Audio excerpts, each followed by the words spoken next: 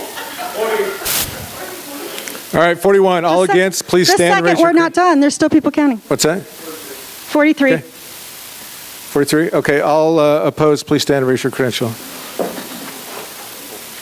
Okay, start, Jimmy. 1, 2, 3, 4, 5, 6, 7, 8, 9, 10, 12. Yeah, and then it got Penny happened today.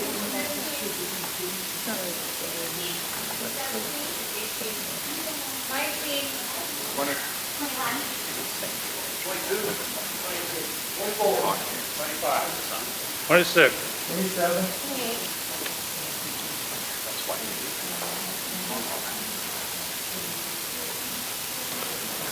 My eyes again are correct. I don't think I've messed up one yet. 43 for and 30 or 29 against. 29 against. So you need at least 29. Double that is 58, right? Okay. So that motion fails. Thank you. Mr. Chair, may I do a point of personal privilege, or if this is the right thing, maybe an inquiry? Could people just contact me, let me know what it was that they didn't like about it, and maybe we can improve it, and then we can bring it back the next time. Certainly. So we do need them to have more time. Thank you. Thank you.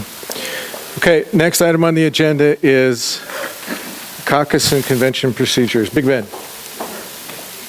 Oh, I'm sorry, Janice.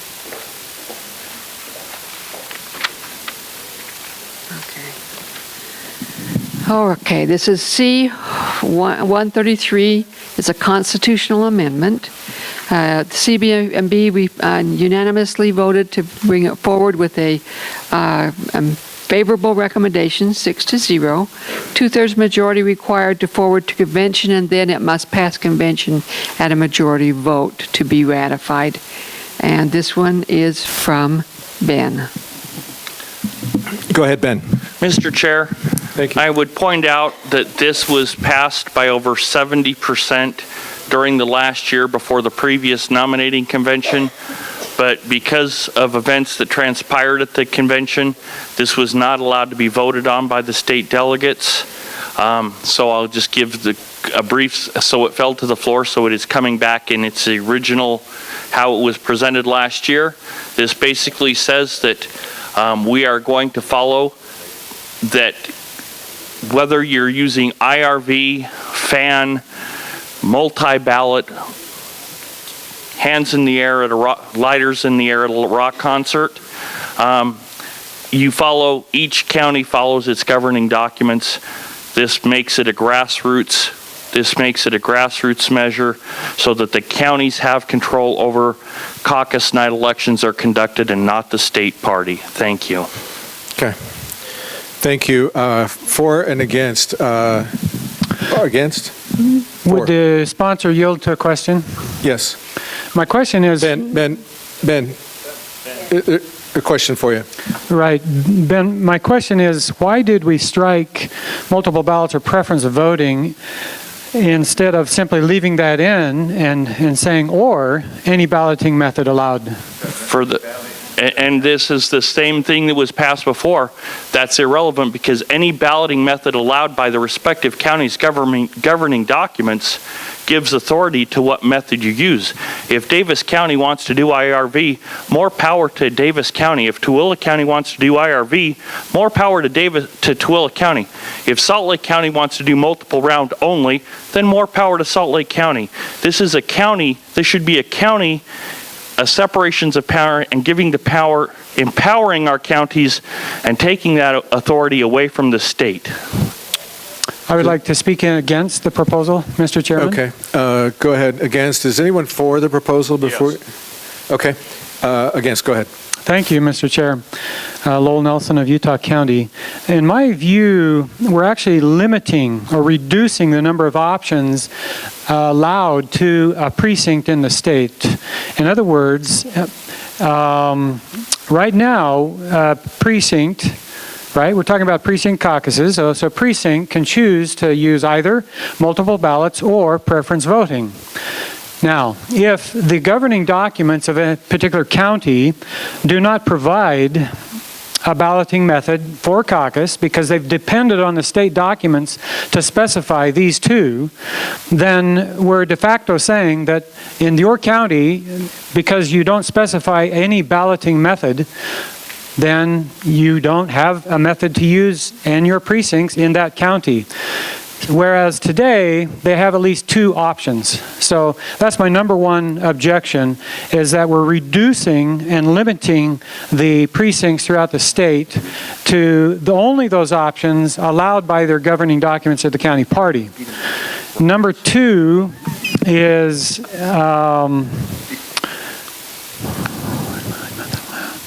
I saw it on the tip of my tongue.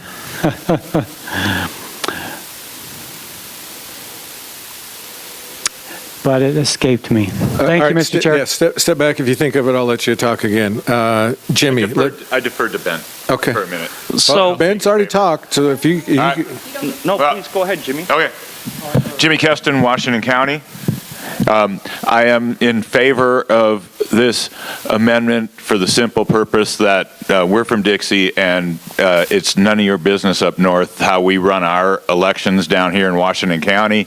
The whole point and purpose and the thing that makes the caucus convention system the outstanding system it is that we have the ability to set our rules, that we aren't dictated to by the state party how to run our business in Washington County or by any other county how to run our business. We should be able to run our elections based on our own documents and not be dictated to by others. Thank you. All right. Anyone else against? I remembered my other point, Mr. Okay, Chair. go ahead, Lowell.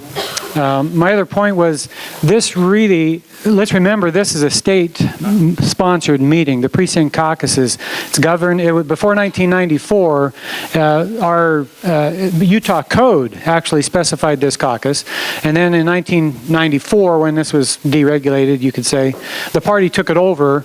And so it is a state party meeting. And what I fear might happen is that if we are in Utah County and we live here, we get used to one method, then we move to Salt Lake County and they do another method. See, we lose the uniformity that should exist in the state of Utah for methods of voting throughout the state. And it becomes very confusing. One of the biggest complaints, I think you all remember, in the past, probably 4 or 5 years when SB 54 first came into being, was that our caucuses seemed too complex, too difficult to really participate in, and so I worry that if we have different methods of voting in various counties, that it will add to that burden or to that complaint that people have for our caucus system. So, so I would like to move to amend in just one simple way, and that is simply strike the strikeout. So it continues to say, use multiple ballots, comma, preference voting, comma, or any balloting method not disallowed, Brady, not disallowed by the respective county's governing documents. Okay. So the caucus may use multiple ballots, comma. Yes. Preference voting. Comma. Do we need a comma there? Yeah. Well. Or any balloting method not disallowed by the respective county's governing documents. Exactly. Okay? Thank you. Not disallowed. Is there a way we can change that to a positive? I'd like to be a positive. Well, Brady wanted to say not. Is there a way we can make it a positive? I don't like negatives. Or any balloting method allowed. Roberts is clear. Carrie will tell you Roberts is clear. No. Okay, I'm going to withdraw the not disallowed portion of my amendment. That was Brady's idea, and but allowed. So that's not mine anymore. Okay, so I'll stick with simply striking the strikeout, adding and of course the or. So it says okay, this is it: multiple ballots, comma, preference voting, comma, or the rest that is already there. Okay. Thank you. Okay. Again, we'll debate this modification. It's up there. Speaking for or against this amendment? I'm speaking against. For?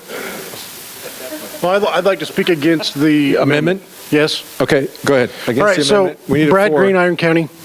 Yeah, go ahead. My comment is this is something I see in the legislature, city governments everywhere. It's really, really common and it bothers me. The original proposal says any balloting method. Any means any. That means everything's allowed. Just because something isn't explicitly defined does not mean it's prohibited.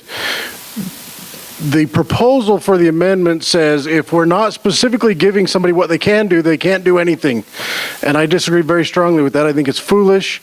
It empowers the establishment. It empowers the centralization of government, and that's absolutely what we're against as a party. Thank you. Thank you. All right, for this? Are you for? Thank you. Called the question. The question is called 2/3 to end debate. All in favor of ending debate on this amendment, please say aye. Aye. Those opposed, no.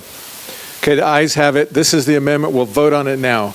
Majority only required to amend as depicted on the screen there. All in favor of this amendment as depicted, please say aye. Aye. Those opposed, no. No. Okay, the ayes have it. That is the amendment now. Okay? Now we're back to discussing this whole proposal. Okay? Is there any further discussion for and against this? I am against. Against? So are you for? I would like to propose an amendment. Another amendment? Yes. Okay, go ahead. So the reason that I specified not disallowed as opposed to allowed is that if the county documents do not allow anything or are silent to it, then this seems to be a limiting method, which is partially taken away from what Lowell did by adding the other options back. But I'm for the precincts being able to select any method they want. So if the county opts to specifically disallow something, then I can see that being, pertinent to that county. However, outside of specifically disallowing something, I think that they should be able to select any method they want in that precinct. Okay, can you specify exactly how you want that to read then? So it should be method not disallowed. That's a double negative. It may be grammatically a double negative, but the fact is allowed means that it requires a positive statement in the bylaws of the county, and not being prohibited in those bylaws means that if it's by not prohibited as opposed to not disallowed. When I describe myself, I say I'm not no bad guy, which really means I am a bad guy. Okay, not disallowed is the amendment on the floor. Debate is open for that. We'll change it to not prohibited. Not prohibited, okay, not prohibited. No more changes. We got to debate this and get this through. Okay. I'm still against. You can't write a bylaw that says you're not going to get to do this. You have to say what you are going to do. Okay. Yes, it says you can do anything that the county documents do not prohibit you from doing. No, that's not. Well, any balloting method. Okay.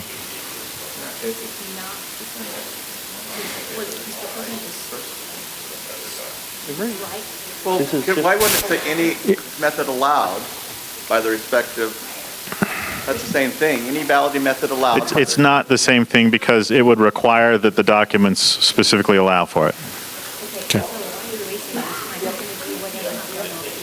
I'm going to when I get my chance to speak against. Okay. All right. Let's focus on the fact that honestly, if we've been to different precincts, they're pretty autonomous as it is, and they probably don't follow this to the letter. Uniformity that Lowell likes. So we'll put. What do you want? Not prohibited? Is that? That's we're going to my debate proposed that. amendment. That's what you want. That's what we're putting up there. Okay. Speak for and against it. I'm still against. Okay. Ben, against it. So here's the deal. And I believe if the parliamentarian were to give an opinion, she would tell you that this is a way to backdoor in IRV where it's not allowed by a particular county. Thus, you are usurping the authority of a county.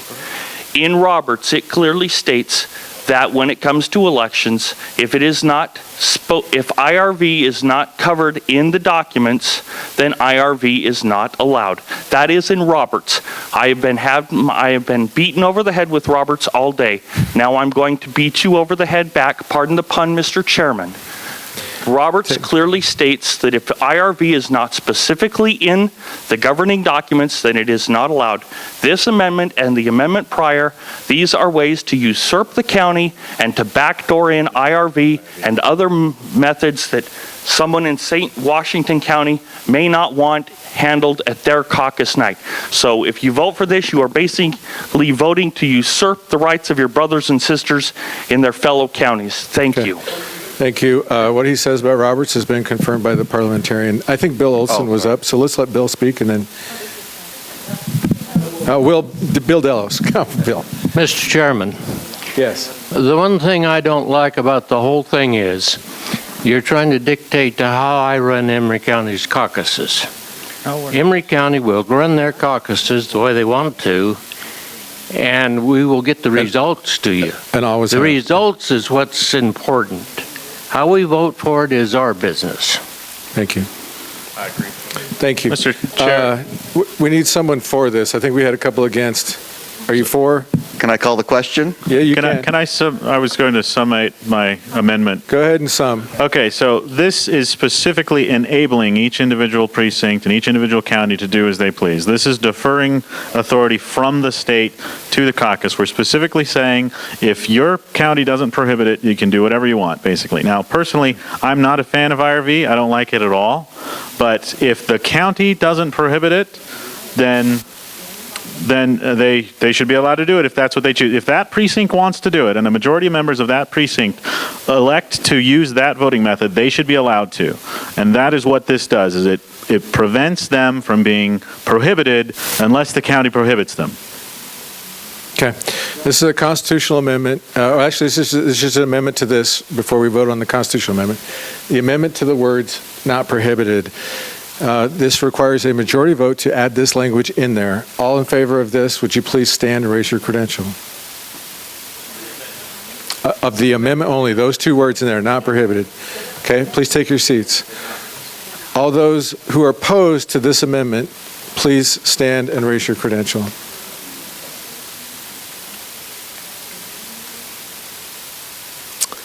The chair is in doubt, so let's go back to a counted vote. So all in favor of this amendment as printed, could you please stand and sit down when you've been counted? 2. Thanks. 3, 4, 5, 6, 7.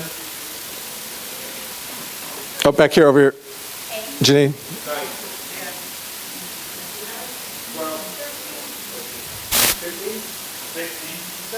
18, 19, 21, 22, 23, 24?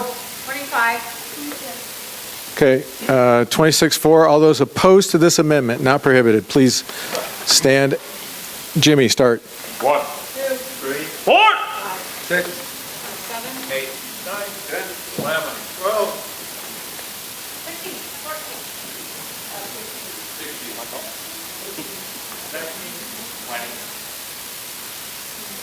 21, 22, 23,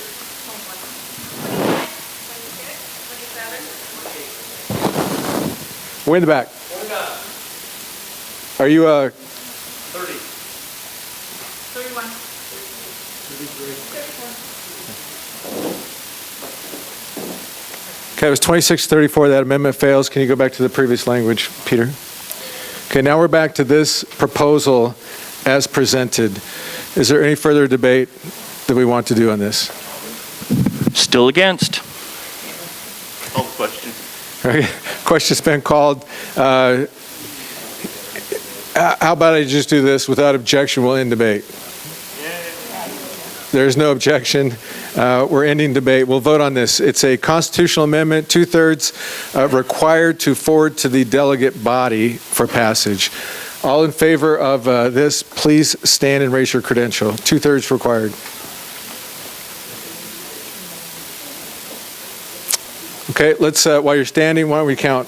Jimmy? 1, 2, 3, 4, 5, 6, 7, 8, 9, 10, 11, 12, 17, 18, 19, you. 37.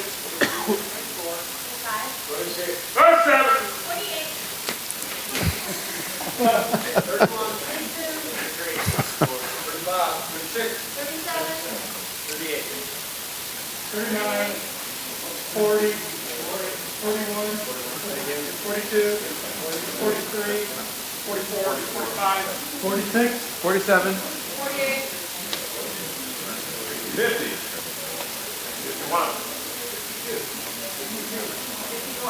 55. 56. All right, 56-4, 57-4, 58. Okay, 58-4. All those opposed, sorry guys. All those opposed, please stand and be counted. Big Ben. 1, 2, 3, 4, 5, 7, 8, 9.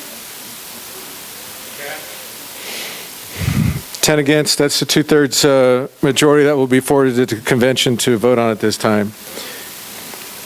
Congratulations, Ben, you got one. Oh, you You didn't like that. You finally caught I'm sorry. it. Everybody's agreeing. I'm sorry.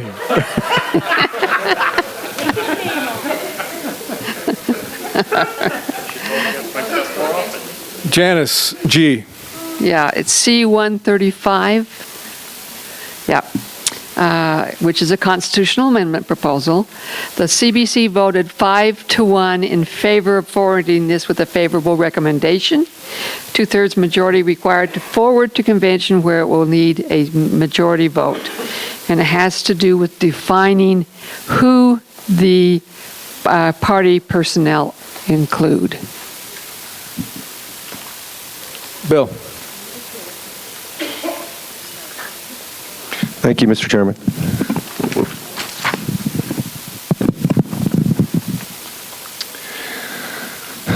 As a deliberative assembly, the SCC requires assistance of a registered parliamentarian while conducting its meetings.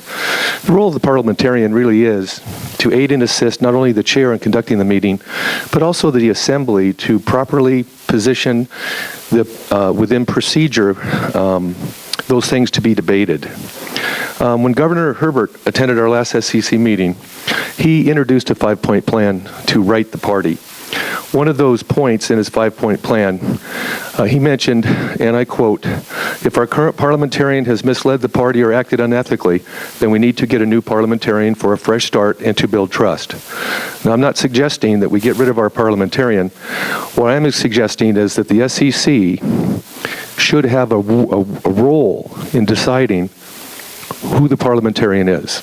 By adding the parliamentarian to party personnel, along with the executive director, the general counsel, and the party staff, the SCC can approve those folks. This is an amendment to the Constitution to do so. Thank you. Because Bill brought up the fact that if the party parliamentarian has acted unethically, I will state that there was a complaint. It returned with a couple of small dings on it that is under appeal. And as Americans, we believe in innocent until presumed guilty. So those statements need to be corrected. Okay. Mr. Chairman? Yes. I'll just add. On January 18th, 2018, the Utah GOP parliamentarian was reprimanded by the National Association of Parliamentarians. That is under appeal. No, sir, there is no. It's not appealable, according to the president of the association. I have it in writing, Chairman. I'd like to finish. Okay. The ethics code violations included, quote, not acting properly and failing to call the attention of the presiding officer a violation of Utah GOP bylaws. Number 2, quote, preparing a script in conflict with the Utah GOP bylaws. Number 3, quote, violating the basic tenets of parliamentary procedure. Number 4, quote, deviation from the governing rules that may be harmful to the organization. And number 5, quote, not acting properly and violating the rights of SCC members. Okay. Now, I have a written confirmation from the NAP Ethics Committee that is a non-appealable reprimand. Okay. That is actually under appeal. What he said is incorrect, and also it has nothing to do with the debate before us as far as putting a parliamentarian under the SCC approval. Are you speaking against the motion, sir? No, I'm not. I'm just correcting the fact that you brought a person into this. It is not. I'm trying to say this should not be Everybody knew. Well, this is about the body and the parliamentarians, sir, not about anybody. You brought up the fact that somebody had acted unethically when that is not a proven fact. That is under appeal at this time. I disagree. Yeah. Respectfully, I disagree as well. Okay, anyone want to debate for this or against this? Against. Okay, go ahead, Vint. My main point of contention here is I don't understand or know what it means for these individuals to be counted as party staff, I believe personnel staff. I don't know if there are costs involved in including in personnel those that aren't currently included in personnel. If our budget doesn't allow for that, that's something that needs to be considered. There's issues here I'm not aware of. Nobody's informed me in any way, one way or the other, as to those kind of things. So I'm against this, and I would encourage everyone to be against it until we fully understand what those type of issues might be. Let me answer a couple of those questions. So party personnel issue would be covered by insurance, so that would have to go into our insurance policy. I don't know how that would affect the rates. She'd also get travel reimbursement for travel. And honestly, I can tell you this, Carrie doesn't want to be the parliamentarian. However, my choices are limited. There is Kirby Glad, who's a member of this body, can't be unbiased. Jessica Christopher, who's a member of this body. And outside of that, a Democrat in Utah, and he will not be a presiding parliamentarian over this body. If I went outside of this state, I've looked into it, $3,000 to $5,000 minimum to bring a parliamentarian from outside the state. This is a fiscally responsible decision. Carrie is committed to do this until I can afford, and I will when I can afford to bring in someone else to the pleasure of the body. So let's make this, if you want to make her party staff, then she's going to get travel benefits, mileage when she drives to and from the meetings, and covered in insurance as well, is really what. Okay. All right. Thanks. Kathleen. Against. Okay. Do we have a You need four? a four. Was that, okay, go ahead. He was against. Okay. Do you need a Do we four? have anybody for? Okay. When I see the phrase party personnel, that implies to me that these are people who are in the employ only Point of order. this organization. And I'm speaking. The chair has I know. recognized her, and I've already been upheld by recognizing No, someone I'm speak. pointing a point of order. This is two against in a row. Right. There was no one who stepped forward So to there's speak no for. other against. You don't have an against. That's my point. It has to be one and one, one and one. Will somebody please speak for it? Brady, you speaking for it? Will you go to the other microphone? I can speak. Oh, come on. I can speak for it. All right, speak for it. All right, Fred. Fred Cox, Salt Lake County. I believe that you have the ability to determine how much anybody specifically makes, whether you talk to people about that or not. So I don't know that we would necessarily be giving our parliamentarian travel expenses or not. But I do know one thing. We have had arguments about these particular positions as far as whether they've been approved or not, and whether they should be approved or not. And so one of the ways to fix arguments is to modify the bylaws so that we know. So if we want to fix it so that the executive director, parliamentarian, and general counsel and paid staff are specifically subject to approval of the SCC, which has been argued, this is a way to do it. If we don't want to do that, then we don't. But the reason that this is in front of us is to avoid us having fights in the future, and that's a good reason to present a bylaw. Thanks. Thank you. Kathleen. Okay, as I was saying, when I read the term party personnel, to me that implies that these people are in the sole employ of this organization and on a steady payroll, which I don't think any position other than the executive director has been. I think the parliamentarian and any general counsel are most likely contractual on a case-by-case basis. So that seems a little broad to me. I think they're conflating these positions here when they need not be. Also, two other points. I don't appreciate the personal attacks that continue in this body, and I feel that that was a personal attack on someone who is here today. I'm tired of it. Again, this seems like an emotional, knee-jerk reaction because we don't like somebody. And I think that we should be above that and behave with a little bit more decorum. Thank you. Thank you. All right, anyone to speak for? Right here. So I would speak in favor of this. I think it's appropriate to list these people under party personnel for this exclusive reason of giving them requirement to be approved by this body. I don't think that the fact that they're listed as personnel implies in any way that they're the exclusive employee of the party. There's no requirement that they not have part-time jobs somewhere else or anything else. Certainly a general counsel wouldn't be expected to have exclusive employee here. Paid staff is explicitly enumerated in this clause as being separate, so if they weren't separate, then paid staff would include these already. So the fact that it says shall include executive director, parliamentary, general counsel, and paid staff implies that the others are not necessarily paid staff, but that there's a distinction there.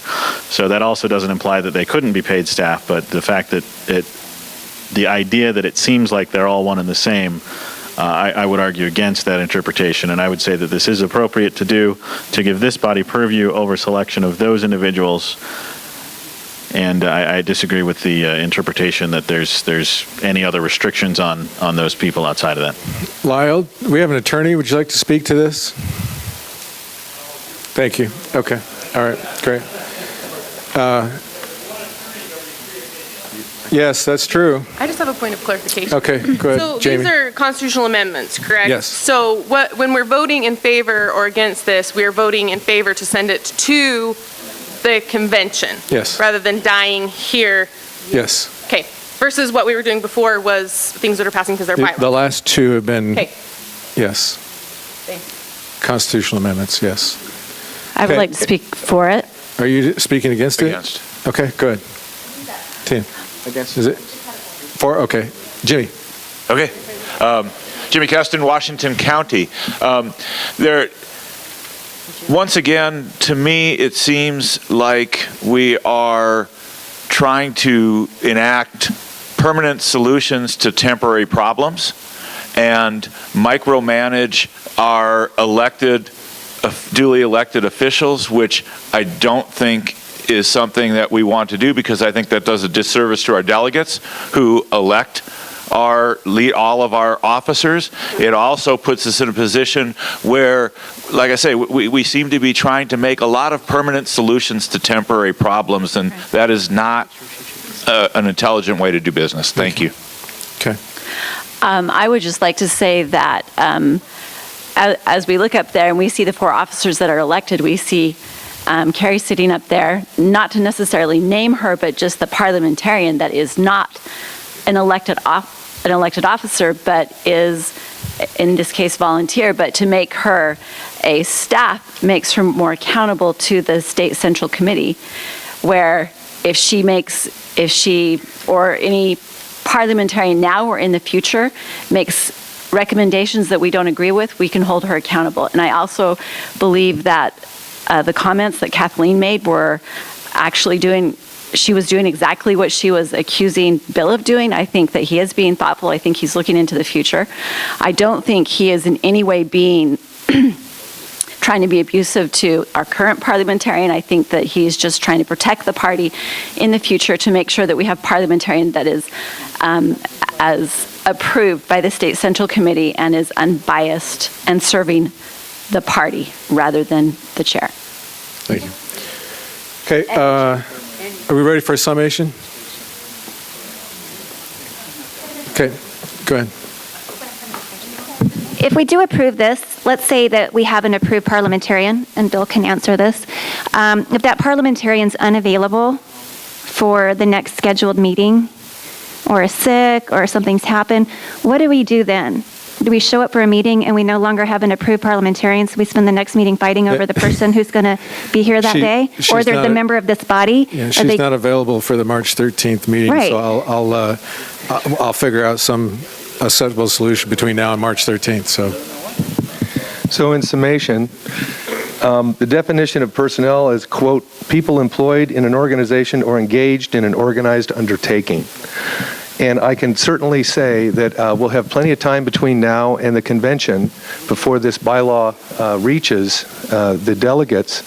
And I'm sure there are methods and ways for us, even in our operations manual, to address temporary parliamentarians.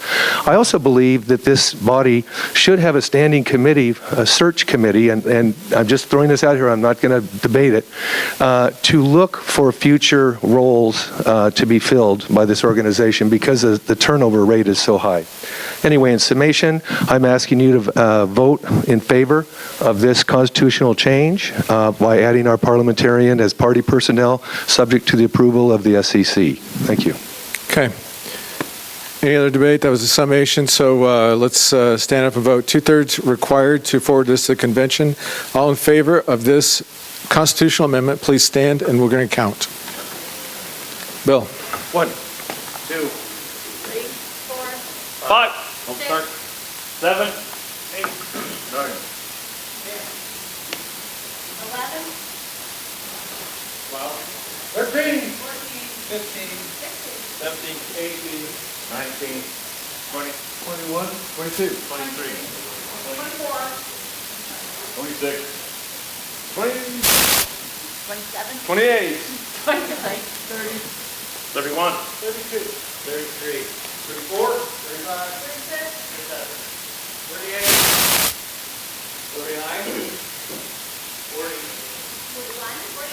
43, Annie Burn, 45, 48, 49? 50. Okay, all against, please stand and be counted. Jimmy. 1, 2, 3, 4, 5, 6, 7, 8, 9, 10, 11, 12, 13, 14, 15, 16. 17.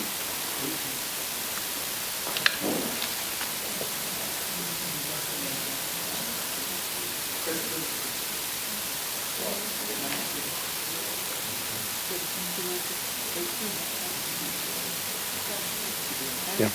Okay, 51 to 19. Is that right? 19? 19. So that passes. There was 19. So that passes, and we'll go to convention. Okay, the next item on the agenda is removal of officers. Bob. Okay, this is a constitutional amendment. It's C-136, and it has to do with, it has a split vote on this, on the constitutional amendment, the Constitution and Bylaw Committee, sorry, it's been a long day, is split on there, so there was no recommendation from the CBC on this one. A two-third majority vote required to forward to convention, and then it must pass at convention with a majority vote. 3. Okay, thanks. Bob. Thank you, Mr. Chair. If you don't have a copy of this, you can go to utahpolicy.com, and they have posted a copy. Now, first, let me preface my remarks by just letting you know that I work on the Weber County bylaws, and we have been working for the last over a year to tighten up officer removal for no-shows, missing too many meetings, other things like we're considering some sort of ethics clause too, because we don't have that either. We're kind of like the state party. We don't really have an effectual tool to remove people, and you just kind of need that. I think just like businesses need to be able to fire employees, and that probably makes a lot of employees perform better, there needs to be sometimes a threat. So we're not aiming this at any of the current officers because this cannot go into effect, of course, until after it passes convention. So it would only apply if somebody was reelected. I think it's good housekeeping. What we have now, this, unfortunately, it's not pretty. It's like life insurance. We need to have an axe. And we have a dull butter knife over in the display case that's never been used because it's too hard to use. What our current document says in Article 3, removal, is a 60% of all meaning all 187 members of the SCC. And our high water attendance for, like Chairman Anderson's term, for example, would be, I think, 130 something at Park City, 131, 135. I'll be glad to be corrected if I got that wrong. But barely enough to make it possible. And so let's say there was some egregious fault, even at our high attendance. Well, we would still need over 85% of those present to vote to remove any officer. And that's very rare. 85% is not usually a standard you get in politics here. You see a lot of our votes are close to 50-50. They can be 2/3 if it's very agreeable to everybody. But, you know, over 85%. I go through some of the math in here, which I know people fall asleep a little bit, but it's just so not workable. Now, Secretary Shepard looked up a fact for me. On here, I put the last 47 SCC meetings, we have 104 persons in attendance, which is 59% of the voting body. Then it's a little bit less now because we've expanded due to vacancies filled and adding some auxiliaries, so it's less. She did a little bit more investigation and found that over the last 59 SCC meetings, so we're talking well past a decade of SCC meetings, our average attendance is 91 members. So we can't use this tool with that kind of average attendance. We're not even close to the 112 required to remove a chair. And even if we are at the 60%, the chair or the vice or the treasurer or the secretary, who's ever on, I'll call it trial, would have to vote against themselves too. And that's unlikely. They could just resign if that's how they felt. We don't have a workable tool, and we need one.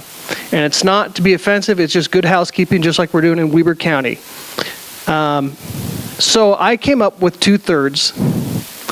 I think 2/3 is the right number. 2/3 is what the United States Congress requires of itself to amend the Constitution. And 2/3 is what the Senate needs to vote to impeach a president or a judge. So it's a high standard in politics and rarely achieved. You don't see very many presidents impeached. You don't see very many judges removed because it's a very high standard. And I believe it's the right standard. Now, I also added a quorum. And by the way, I did not delete the original. That's still there. But I added a quorum of 50%. And for example, today, the credential count, last I heard, was 84. So we don't have 50% today. So no officer could be possibly even subject to this. This is kind of like jacks are better to open. You need 50% for this to go into effect. I know there was some confusion, but that's your jacks are better to open. There has to be half of us here. Why? Because I don't think a minority should make this decision. I didn't require a majority, but 50%. Half of us here. Right now, that would be, you have to round it off. 93.5 people, well, let's call it 94. You know, this is what you would need to even possibly consider this. But then if 2/3 of those decide that, you know what, some egregious thing has happened, or this person's not capable, or they switch political parties but they want to resign or whatever, then we could vote on this. And, well, it might work if we were Democrats and we could just count the ballots back there till we get what we want, but that's not going to work for us. We got to do this the right way, and we just don't have a usable tool. There is no process now for this. We would follow just the standard. It's a motion if you wanted to remove any officer. It's debatable. The officer in question can speak for themselves, have others speak on their behalf, and all the parliamentary tricks, maybe that's not the right word, moves are in play. So somebody can adjourn the meeting, somebody can postpone it indefinitely, somebody can call quorum, recess, whatever. There's many hurdles to overcome to get here. That's why we haven't ever seen it attempted. So I want to make it possible instead of basically the impossible that it is now. And I believe that the standard that the U.S. Congress uses is a good standard. To look at it another way, if an officer in question had 1/3 support from the body, they're not going to be removed. 1/3. 1/3 would pass a lot of votes. It's not that hard to get 1/3. The other thing, the ninja move here that people may not see when they read this, because I didn't talk about it. Let's say an officer is removed by let's say we just got the 50% and they're kind of riled up and they vote to remove an officer. Our Constitution says we have to fill that vacancy within 90 days. In 90 days, there'll be a vote. Now, at this vote, it's going to be noticed. Everybody's going to know whatever office was vacated I would say if I was the person, I would run again, because now your standard's 50%. 50% to get back in, 2/3 to get out. And you're going to have a chance to rally your forces. So I think that what I'm trying to do here is simply make this possible, and it can be reversed by the next election, but we don't have a usable tool.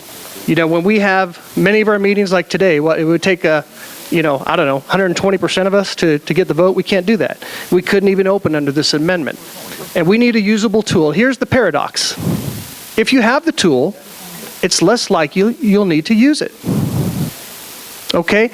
I mean, I think people would speed more if there was no Utah Highway Patrol, or if all they could do is give you a verbal warning. But they have authority to take your license, to put you in jail, to give you a ticket, or to give you a warning. Okay, our warning would be like a censure. It would be the kind of thing you give an officer a censure before you would try removal. That's one example. But without the Utah Highway Patrol, what would happen? I mean, we have plenty of accidents now. I moved here from Idaho. My insurance rates doubled. You need a little law and order. This is law and order. We don't have an axe when we need it. And trust me, my belief is if we don't have this tool, we're going to wish we had it in working order. So get your house in order. Get a working tool, not one that's impossible, not one we cannot compel attendance. The state legislature is going to meet Monday on a controversial issue, and they sent out notices stating that members can be compelled by U.S. Marshals to attend. Well, we don't have that kind of power. Okay? And we're not getting paid to show up here either. Kind of the opposite. And I think that our low turnout is actually not all bad. It means that many people think that things are going well enough in the party and they probably won't change if they miss one meeting, that they can leave it alone. They don't have to go to every meeting. Some people think people should go to every meeting, but we're just not going to get above our long-term turnout of about 48%. 48.7% is our long-term turnout, less than 50. So most meetings we couldn't even attempt this, but if we need to have the tool, we should have it. And there should be a credible threat. There's not a credible threat, just like our military is a credible threat. There's no Chinese or Russians in town because they know they wouldn't make it here. Thanks to the efforts of people like the chair and myself, we deter invasion, and we need to deter whatever bad behavior we don't want. We need good accountability. So with that, I will ask for your vote to please give us a workable tool that hopefully we won't have to use, because everybody will be on notice. We have an axe now. We don't have a butter knife in the display case. Thank you. Okay. All parliamentary-wise, if there's an officer removal to be discussed, that has to be noticed. So everyone will know, as the notice requirements require, 2 weeks in advance, that is going to be discussed. Go ahead. And I first just want to say, in regards to the Utah policy article, I was really disappointed on the people who put that article to Utah policy, because there was incorrect information on it. Because once again, this wouldn't go into effect after convention, and it's kind of got tired of some people who seem to want to embarrass the party. But that being said, this isn't a tool. This is what. I don't want to, in all due respect, an abomination in many respects. Basically, I don't know if this necessarily requires notice. Basically in my world, if you got over 90 people to a meeting, and right now at this meeting, we could call and remove a party officer. That's not a great tool. We talked a lot about during the Judge Kavanaugh hearings due process. This process provides no due process to the individual accused. There's no standard in place. I'm all for tightening up the process of party officer removal, but we need to have a process in place.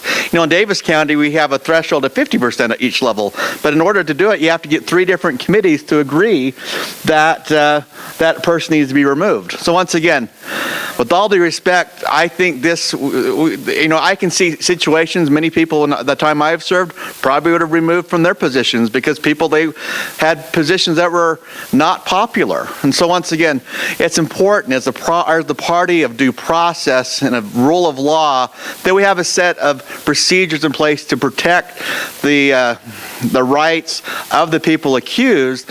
And simply saying that you could have 40 people in here and 2/3 of them could remove a party officer is simply too low and very irresponsible, and I'd urge you to vote no. Thank you. All right, anyone speak for this? Motion to amend? I would like to speak for it. Okay. You've already spoken. A motion to amend is, go ahead, Fred. Fred Cox, Salt Lake County.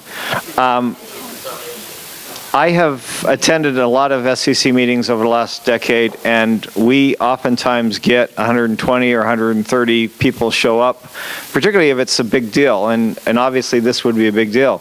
So the 50% number, I believe, is too low. So the first amendment that I would like to make is change the 50% to 2/3. So meeting with a 2/3, whether you call it a quorum or not is another issue, but let's just do 2/3. And then the other problem is right now, depending on, if you have 180, and it varies between 180 and 187, we would need 108 to kick somebody out, which I think may be too high based on how many people show up. But the 2/3 of 50% gives you basically a third, or 60, which is too low. We'd be doing that 3 times a year, and even if someone ran again, we'd kick them out the next time. It's just not a good idea. So I would like to change the 2/3 vote to 3/4. Okay, can you speak that out for yeah, our so typists? or by a 3/4 vote of the voting members present with a 2/3 quorum. Well, 2/3 of a quorum would be 2/3 of 40. Then we need to delete the word quorum out of that, because quorum is defined as 40. Anyway, what I'm looking for is 3/4 vote of 2/3 of all members. Yeah, something. Higher than the existing threshold. I would say. No, what this would do is, your example of 108, this would drop it to 90, and if the 108 is impossible, maybe 90 is, but I don't want to make this so low, because we'll get somebody else that the other half of our group doesn't like, or whatever, and it's a bad thing to do. So anyway, that's my proposed amendment, is it's going to 3/4 of 2/3 instead of 2/3 of 50. Okay. Are you happy with those words up there? It's better.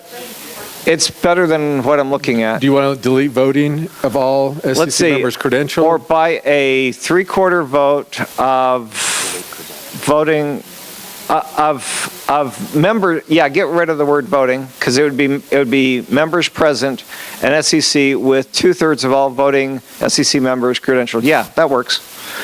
Because that gives us approximately 90 people instead of 108. So if we have something that's impossible now, maybe this would be possible, because I've seen this happen.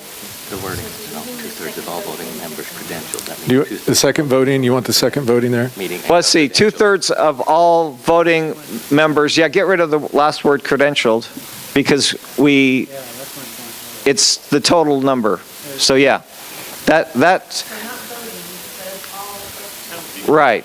So so instead of 60% of all, which is about 108, you get 3/4 of 2/3, which is 2/3 is 120. 3/4 of that's 90. So we're dropping it a little easier, maybe possible, but hopefully we wouldn't ever do this anyway. So by a 2/3 vote of members present at an SCC meeting of 2/3 of all voting. Yeah, no, this works. I'm good with the language. Okay. All right, this is debatable. Do we have someone to speak for and against this? For and against this amendment? Peter Cannon, Davis County. Are you for this amendment? No, in opposition. Okay. Anyone for this amendment?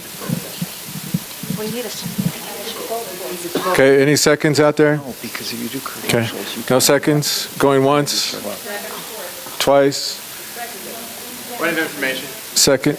Yeah, go ahead. I just want to clarify something. If you take, I'm just going to do some math here, so bear with me really quick. If we say 186 members of the body and you do 2/3 of that, so you're going to times that number by 0.67, that gives you 124.62. So let's say 125, and you times that by 0.75. That's 93 3/4. So let's round up to 94. Divide that by 186. That's just over 50. So instead of having all this weird numbers, just change 60% to 50%.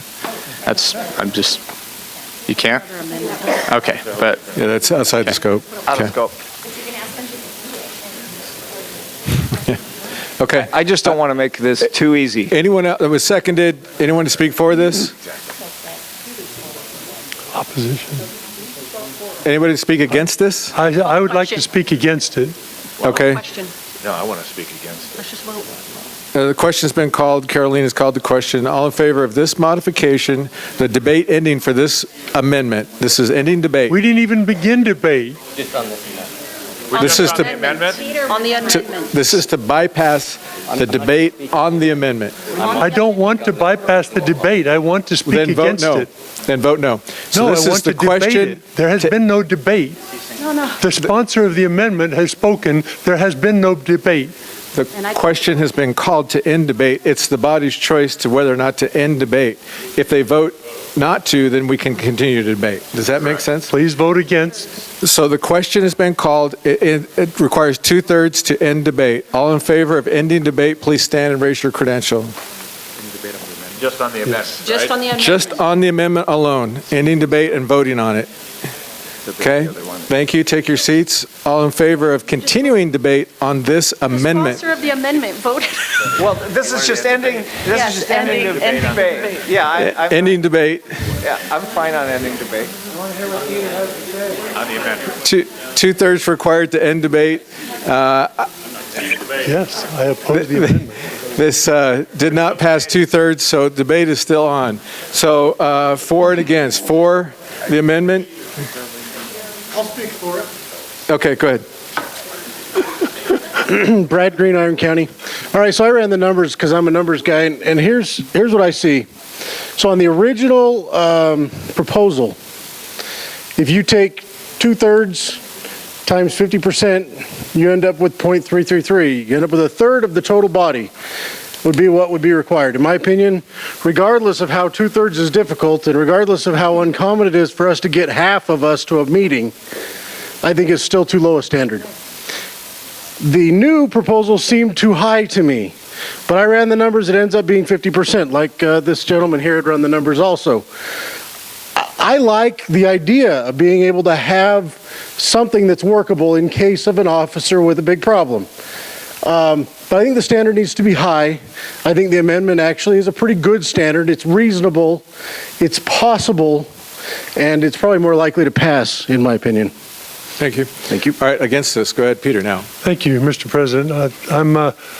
I'm sorry that Utah's math teaching program in our education system is not very good. Because you can throw out a percentage of any kind against anything, and some people will just accept that. This 33% and 50%, are you kidding me? That's of 187 people. They're never going to be here. Don't believe that. But my real point is, my reason for arguing against this, who are the people who will be making these decisions? They are elected by their counties. They are us.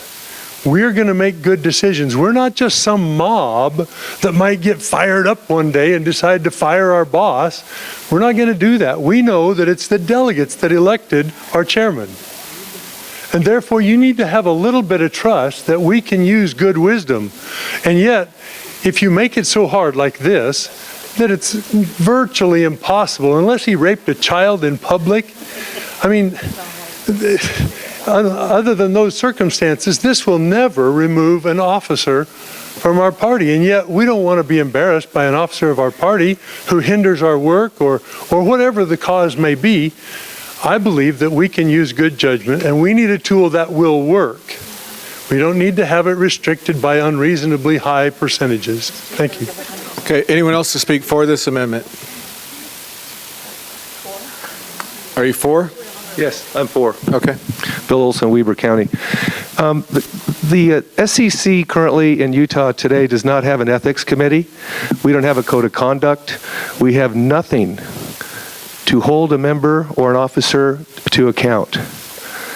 In my research recently, I researched all 50 state central committee meetings by Republican parties in all 50 states and legislatures, including Utah, who in the last 3 years have legislated multiple ethics codes. These state central committees have ethics codes. You can't have due process unless you have a process. I'm speaking for this for the opportunity for the future bodies of this party to be able to cleanse itself of those folks who cannot follow the rules. So I urge you to vote for this. Thank you. Thank you. Against? This is against this amendment. Well, yes. I'm specifically speaking against the percentages of this amendment. The sponsor of the bill, the sponsor of this change, when he was speaking for it at the beginning, compared this to Congress, the United States Congress. And I'd like to point out for this body how this differs from the impeachment process in Congress in a couple of ways that are very worth mentioning. First of all, when there is the impeachment of a, let's say, president of the United States that goes to Congress, we have the House of Representatives who vote to impeach a president. But that's only the beginning of the process. If they get the votes in the House to impeach the president, the process then moves to the United States Senate. And it's worth pointing out that the Senate is comprised of 100 members who do not also reside in the House of Representatives. It's an entirely different body composed of entirely different people. The Senate therefore holds a trial, and it requires 2/3 vote of the Senate based upon the impeachment hearing that took place in the House of Representatives to vote to remove the president from office. What we are lacking in this body are a few things if we're going to compare ourselves to Congress. Number one, we are one body. We are not two different bodies, as is the bicameral House of Representatives and the Senate. And you need to keep that in mind. We cannot be, and then reduce the numbers. The Senate is 2/3 of the entire body. There is not a quorum requirement or a percentage of a quorum requirement. Our founders made it difficult for a reason. It is a check and a balance. It is a deliberative process. It needs to be crimes that are in huge violation of the Constitution, high crimes, misdemeanors, however you want to phrase it. This, again, seems to be a very permanent solution to a temporary problem. We don't like Rob Anderson. Honey, I'm sorry. I love you. How do you feel? How do you feel? You know, these rules have been in place for decades and have always been fine until this devil was elected in convention 18 months ago and accused of rigging the election. He wasn't even a delegate. He couldn't even vote for himself. The rumors, the accusations have been mind-blowing. Just so you know, the Rob Anderson, who was the election chair of convention in 2017, resides in Salt Lake County. It is an entirely different person who shares a common name with this man who could not vote for himself for chair. This needs to stop. Stop looking for permanent solutions to temporary problems. Grow up and get along.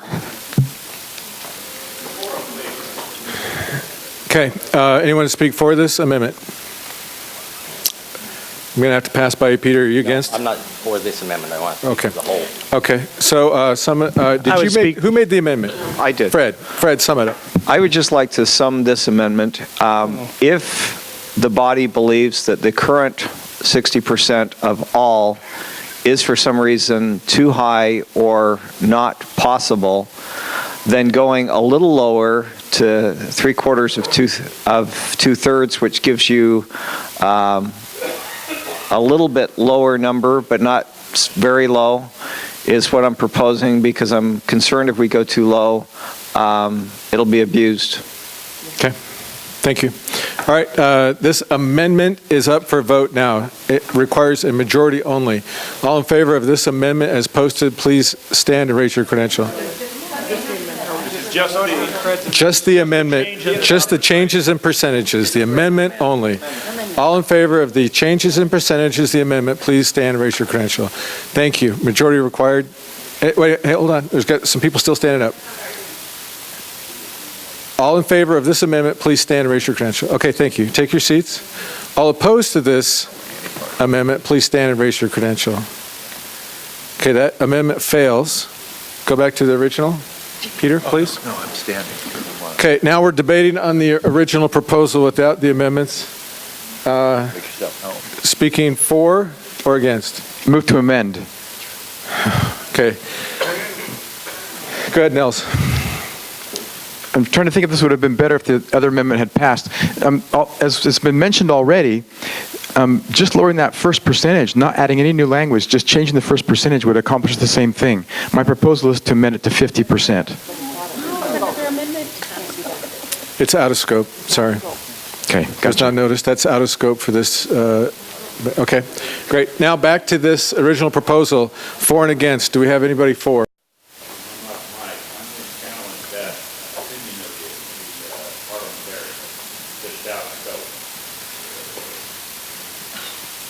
Okay, stand by.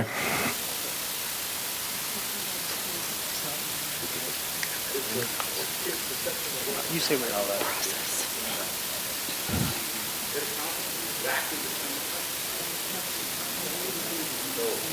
No, you can only amend the stuff in bold.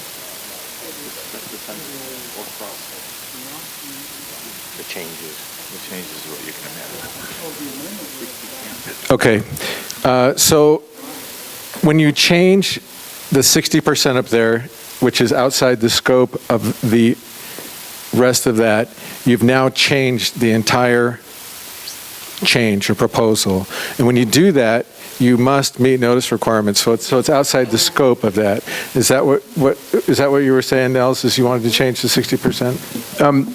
I want to make it, yes, I want to do that, but it accomplishes the same thing that the whole amendment is trying to accomplish. I checked with the proposer. Then, because it's not in the underlined section, that would be out of the scope, and you're going to have to bring that proposal again later. So the reason it doesn't need to be noticed the same is because this proposal was noticed, and we're accomplishing the same thing with a lot fewer words. It's to accomplish the same thing.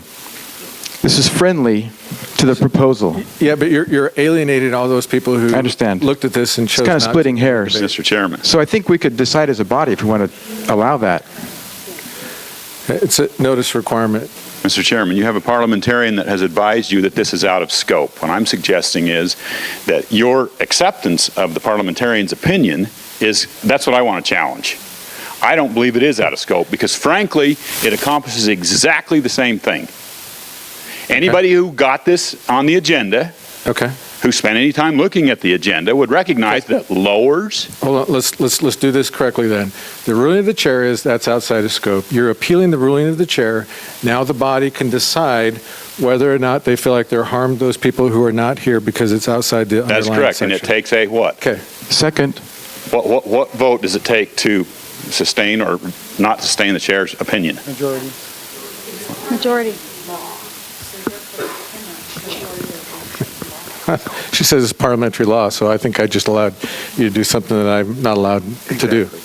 So Bill is correcting me, so I can't allow you to go outside the scope at all. What do you mean, go outside of the scope? You're altering a percentage that's outside the scope. It's the parliamentarian's opinion that has advised you that it's out of the scope. Okay, so that's and I'm saying you've yes, accepted and her I'm opinion. accepting her opinion. What I'm suggesting and I'm to you saying is I cannot allow the body to do that and adhere to everyone else's rights who chose not to be here based on the original proposal. When this language accomplishes exactly the same thing that we're parceling hairs here, I agree. But if this fails, then I would bring back that proposal within the scope and attempt that one. Does that make sense? So are we having a parliamentarian here? This parliamentarian's opinion is now God's law. It's parliamentary law. Go ahead, Bill. No, I think the parliamentarian gives advice to the chair. The chair makes a ruling, and Mr. Chairman, if you have made a ruling that it's outside the scope, you're entitled to make that ruling. But a member of the body needs to make a motion to whether to sustain your ruling or not. And so that was a motion I think you made, and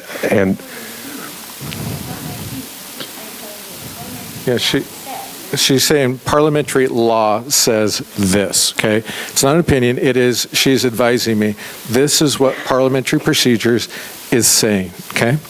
Now, Parliamentary inquiry.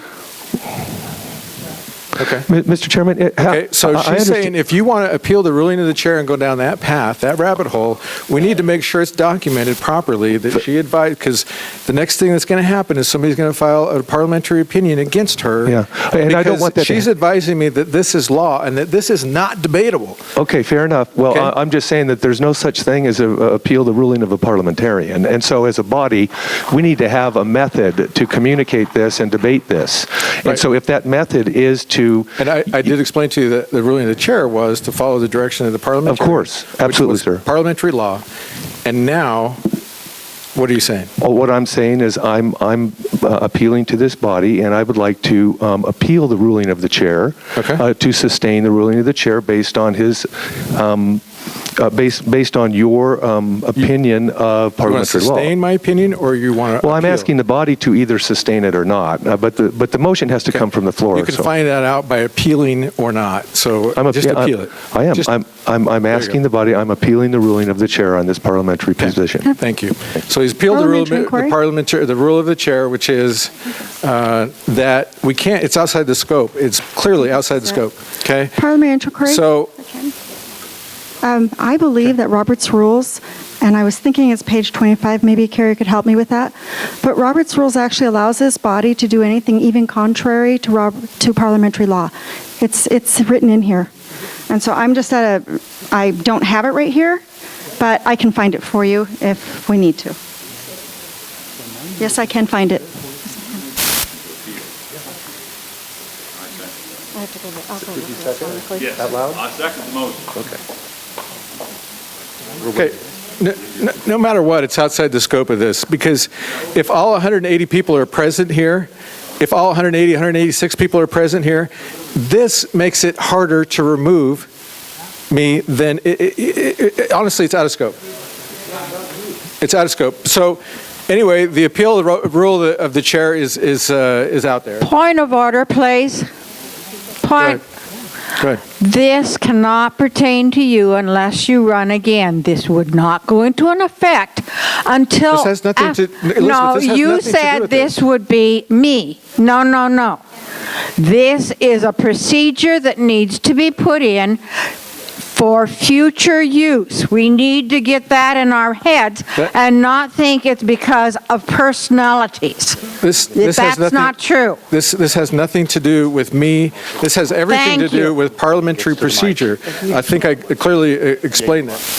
Yeah. Yeah, we're violating the notice provision. We're disenfranchising everyone that's not here by doing this. Mr. Chair, if I may be so to speak. Yeah, go ahead, Ben. Thank you, sir, for that opportunity. I would ask at this time that we motion to table this amendment to a future meeting so that we may continue with the business of the day. Okay, it's not debatable. The motion is to table this, Is that in order? to postpone indefinitely. Mr. Chair, So, Ben, if you want to change the wording to postpone indefinitely, we can do that. Okay, postpone Order, Mr. indefinitely. Chairman. Yeah, a point of order. Postpone indefinite motion, you need to gain the floor. And right now there's a motion on the floor to appeal the ruling of the chair. So I don't think it's appropriate to have somebody call a postponement. Here, the appeal is out of order because it's a notice requirement. Thank you. Is that a ruling? I appeal that ruling, Mr. Chairman. Thank you. Move to adjourn. out of order. Motion. That motion is in order. The motion to adjourn by Gina Worth, and that's a majority, not debatable. All in favor of adjournment at this time, please stand and raise your credential. Motion to adjourn. Okay, please take your seats. Those who do not wish to adjourn, please stand and raise your credential. Okay, that motion fails slightly. Keep it up. Back to the appeal of the rule of the chair. I don't think there's no way to appeal the rule of the chair. This is not a ruling. This is a... Mr. Chair. Mr. Chair. And I know where you're coming from. You want to do what you want to do. I get it. But you can't do so without disenfranchising all those people that this is out of scope. It's not in the underlying section up here. You cannot do this. I explained this so many meetings. You cannot disenfranchise those people who aren't here. Mr. Chair. Mr. Chairman. Speak to the main motion at this point. Yes, go ahead. Speak again. Okay, I'd like to speak against this motion. Janice reported the vote was 3-3. I was the vote missing. I would have voted against this. We need to be very, very cautious in overturning the will of the delegates on this. Thousands of them voted, saying that 60 members of this body know better than the thousands of delegates is arrogant and condescending. Also, it's just bad policy to always be bringing these things up. We would have no stability in this party, and if you think the civil war in the party is bad now, just wait till we lower the threshold and are constantly going through this. If you notice a meeting that there's something like this on the agenda, the people will show up and vote. It needs to be able to be done, but it should be hard. Things like embezzlement. If an officer's embezzling, people are going to show up and remove them from office if you give notice. Just because you think the threshold is low doesn't mean we need to keep lowering it and lowering it and lowering it until we can remove somebody that you don't like. It needs to be hard, and we have to work with people we don't get along with and respect their authority and the rights of the delegates to elect them. Thank you. Vote against it. Thank you. Let's call the question and move on. Okay. Call to order a business, so we spoke against it. Do you want to speak for this? Yes, I'd like to speak in favor of it. Oh, the question's been called. Okay, great, thanks. I'm sorry. I'm discombobulated here. Okay, the question's been called. 2/3 to end debate. All in favor of ending debate and voting on this amendment, please stand and raise your credential. On the amendment or the whole thing? Okay. Ending debate. This is only ending debate. Okay, please take your seats. Those opposed, please stand and raise your credential. That passes the 2/3 muster, so debate is over. We're voting on this as displayed up here. Constitutional amendment, 2/3 required to send to the delegates as a constitutional change is required. All in favor, please stand and be counted. In favor of this amendment. Bill. 1, 2,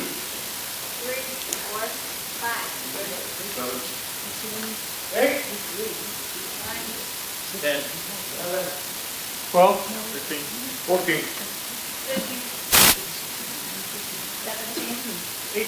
19.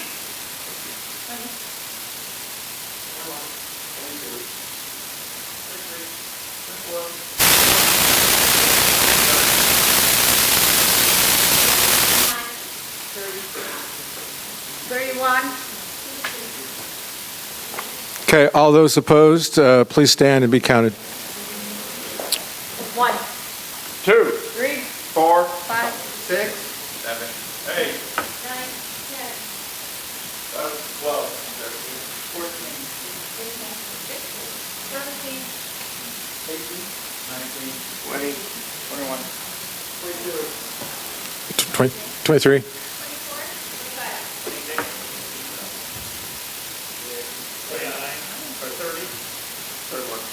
32. 33. 34.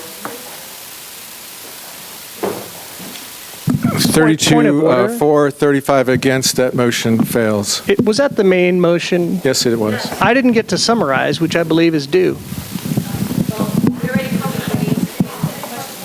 Yeah, that needed to be raised when the question was called.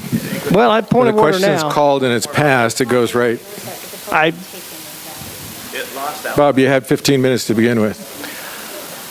I expected to, like other people, be able to summarize. You called other people to come summarize. Call them to the mic. The question had been called, and that ended debate at that point. Okay. Procedurally, if I erred, I erred. All right, the discussion, next item on the business is a discussion of, I think, Brady Juggler's addition, violation of party bylaws. Brady.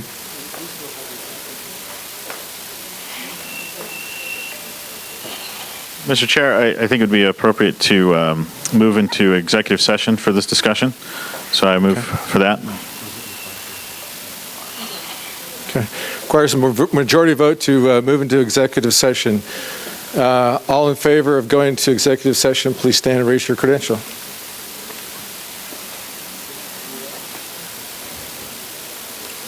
All those opposed, please stand and raise your credential. That motion passes. Can you escort everybody out without a credential? Mr. Chair, while we're doing that, could I? You just need a 2/3 vote to move it to an action item? That's what she's asking for, is to do a 2/3 vote to make it an action item. The parliamentarian is telling me that that's not possible. Well, Madam Chair, parliamentary inquiry.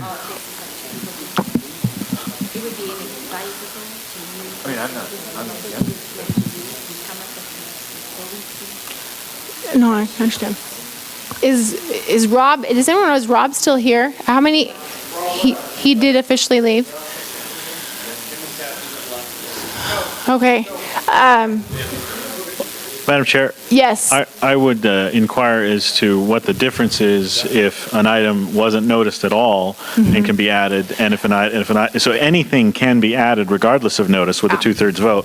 Why is this somehow different? This isn't the question of whether or not it's in scope, as was the question about the amendment that was noticed and then something else, because that requires separate notice from the bylaws. This is simply a motion to take action and to add that action to the agenda, and I don't see how that's any different than what I did. I would love to speak against this whole thing before we have to adjourn. Right. Okay, My understanding is because this was put on there as a discussion item, so people thought, okay, I might leave because they can't do anything on the rest of these items. But and now we're just changing it Chair, on them? point of information. My item was a discussion item as well, and then was amended by 2/3 to. Point of information, it is 5:35. We have the building until 6. Thank you, Craig. Thank you, Craig. So, Madam Chair, if Rob Craig was able to make the motion without that being on the agenda and noticed, I would seem like I should be able to do the same thing. I mean, I'm not going to be chair at the next meeting, and I'm never going to be vice chair after all of this either. So I don't really, if you guys want to do that, you'd have to vote to, what I'm going to say is that we can't do it because it's not appropriate. And Okay, you so have your I appeal opportunity. the ruling of the chair. Yes. Okay. Okay. Yes. I can also tell you that I've called nearly every county chair, except for 10. All of them are in favor of this. Okay. So you appealed the ruling of the chair, so you need to vote to uphold my ruling. Will the chair be sustained? Please, if the chair will be sustained, please vote in favor. Pardon me, Yes, go Madam ahead. Chair. You, presiding officer, can't make a motion, so we'll need somebody on the floor to make that motion. I'll be happy to do it. Which motion did I make? I'm sorry. To appeal the ruling of the chair. No, I was saying she did. She said she would appeal it. Oh, gotcha. I Yeah, second. and so I'm saying we need to sustain that now. That was seconded. It was seconded, yes. So, yes. So please, yes. Does anyone want to debate, or can we vote? Okay. So please stand. Shall the chair be sustained in my ruling? Please stand if you agree. I'm not going to use the right terminology at this point. Okay. Please have a seat. Please stand if you oppose my ruling. Yes. Yes. All right. Yes. Madam Chair, I'd like to call the question. And I will respond to what Jimmy said. I did speak with Jimmy. Jimmy was concerned about having the checkbook money returned back to the counties because he's concerned about his $27,000. Okay. Wait a minute. Okay. So we just had a vote. You appealed my ruling. I don't mind. But I'm going to clarify that you did appeal my ruling, which does go against what I've been advised is proper parliamentary procedure. And it's the law. And it's the protection of she says it's the protection of the absentees, and this needs to be verbalized. And I'm fully aware. And this is on the body that we made this decision to go this route. Thank you. Appreciate that. Okay. can we now, call please put that in the minutes. And now, if you want to continue, just please don't let Jimmy speak for Jimmy. That would be excellent. Okay. Well, I can speak to my conversation about Jimmy, with my conversation regarding with what I spoke with Jimmy. And Jimmy said he would be in favor. However, he has much concern over the money that is owed his party, which I completely agree. And for that reason, if that was going to inhibit his ability to get paid back, then he would not be in favor of that. However, all the other chairs that I spoke with are in favor. And that would be in the amount of 17 chairs. 10 I did not speak with. Okay, thank you, Tina. So what are we in discussion on this? We don't, I mean. Wait, the chair was rude. Is she trying to make this an action item? Yes. Or was it, all right, so that comes first, and then it would be discussed. Yes. So wait till we make that. She needs, I'm waiting for the motion. I motioned to call the question. No, you have to put it, we have to make the motion now. You overruled me, and now you have to make it an action item and not a discussion item. Okay, so just reread my motion? Okay. We know what the motion is. Okay, I see. I would like to motion that we put the county monies as a business agenda item, an action item. An action item. Okay. All in, any debate? No. No debate? Excellent, thank you. And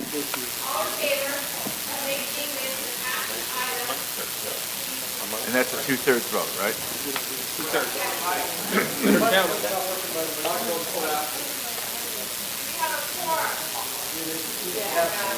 Yeah.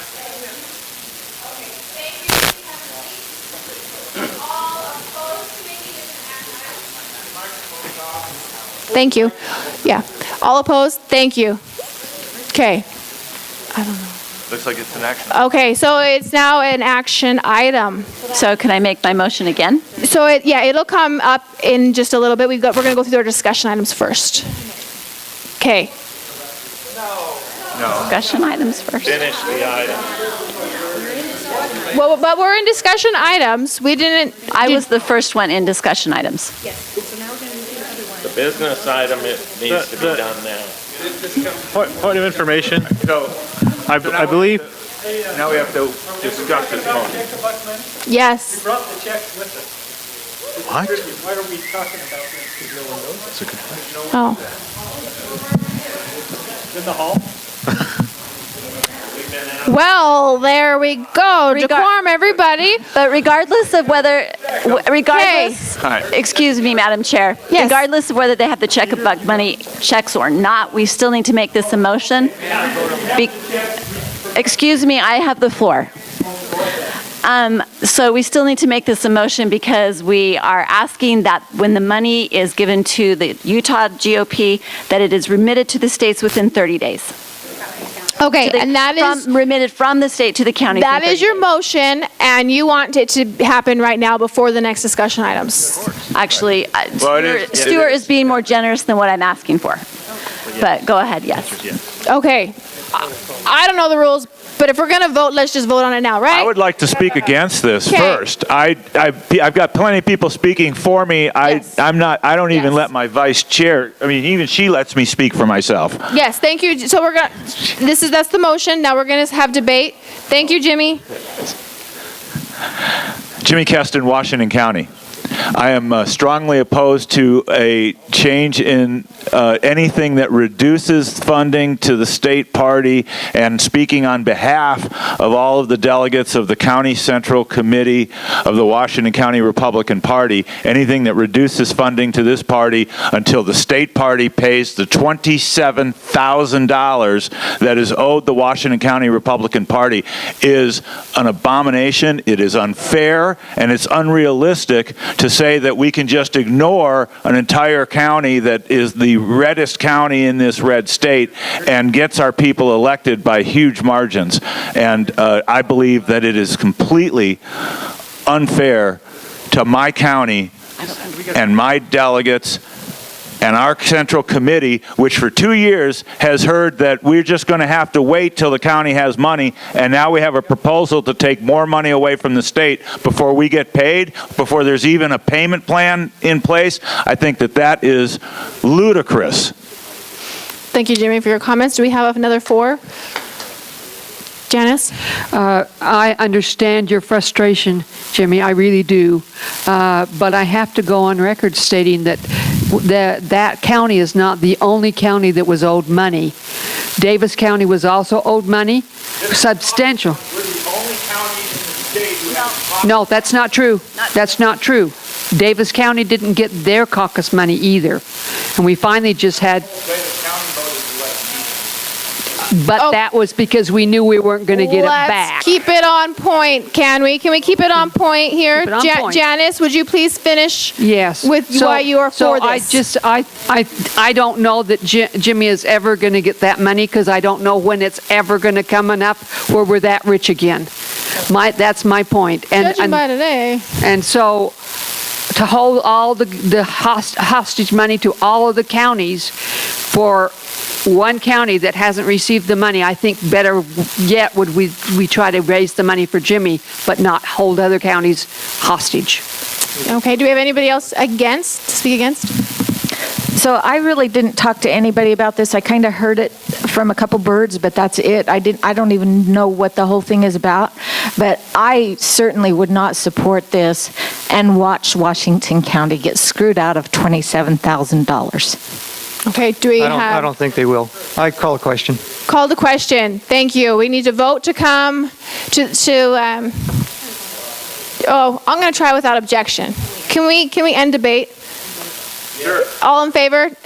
Without objection? Without objection? Do I hear objection? No objection. Okay, we're going to go forward and we're going to vote. All in favor of effective, what was the language? January 1st, did you say? Yes, would you please? That would be best.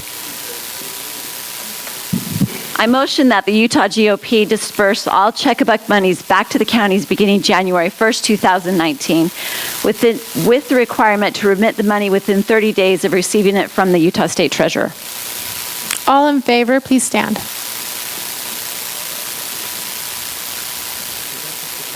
Thank you. Please sit. All opposed, please stand. The motion passes.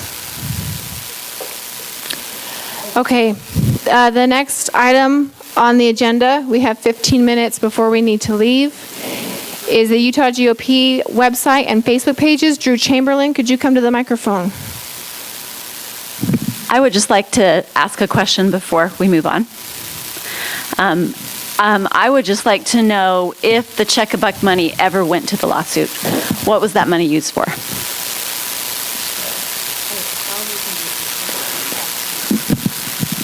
Without the chair here, we can ask Abe, do you want to? So the check-a-buck money that you're talking about when James passed the resolution it's been gathered, yeah. Nicholson passed the resolution. So yeah, going back, that amount is basically equivalent to what had been paid on our behalf to the lawsuit. Since that time, we haven't paid anything toward the lawsuit because it's gone the direction it's gone now. Okay, I have another question, if you'd stay there. Sure. Gabe? Abe, sorry. Long. Okay, just a ballpark figure. What are we talking about, the checks you have now to disperse to the counties? Everything since the last, Peter?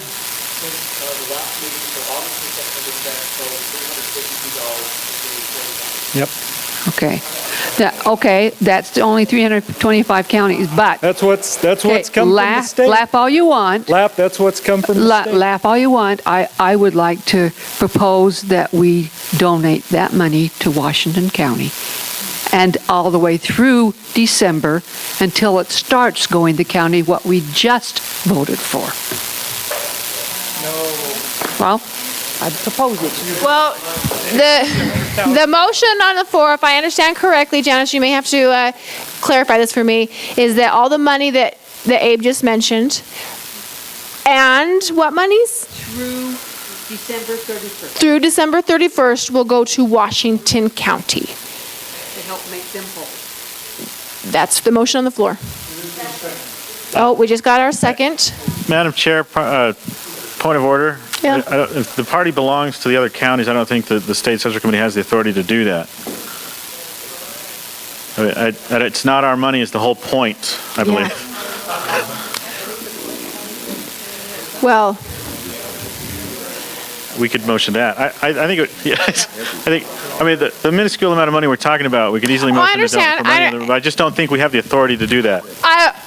And I'm sure there's plenty of people that agree, but we just said we had authority to go break parliamentarian law. And so I think at this point, if we're going to be the body that can do whatever we want, we can do whatever we want. And that's how I see it. I would like to speak against that motion, whether it's a real one or It not, was since we have seconded. 12 minutes.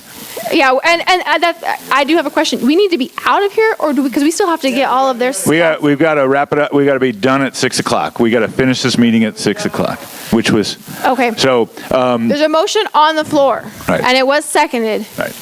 I think it is unfair. I would say to vote against this. It's unfair to penalize other counties by saying that we're going to take money from other counties to give it to my county just because my county was wronged by the state party. She rescinds her motion. She rescinds her motion. She rescinds her motion. So we move on? Yes, so we will move on.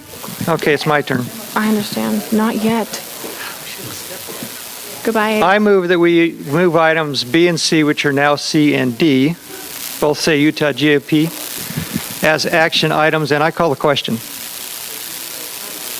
So you want to call the question on what? Making them action items? Yes, make them both action items and call the question. Well, okay. So you want to make C, the Utah GOP office and staff? How is that? I don't understand how those are Both action of items. those items move up to action items. Instead of discussion, And you call want to the make question. those. And again, for the record, I do believe that is in violation of law. And so you would have Are to you making a appeal. ruling?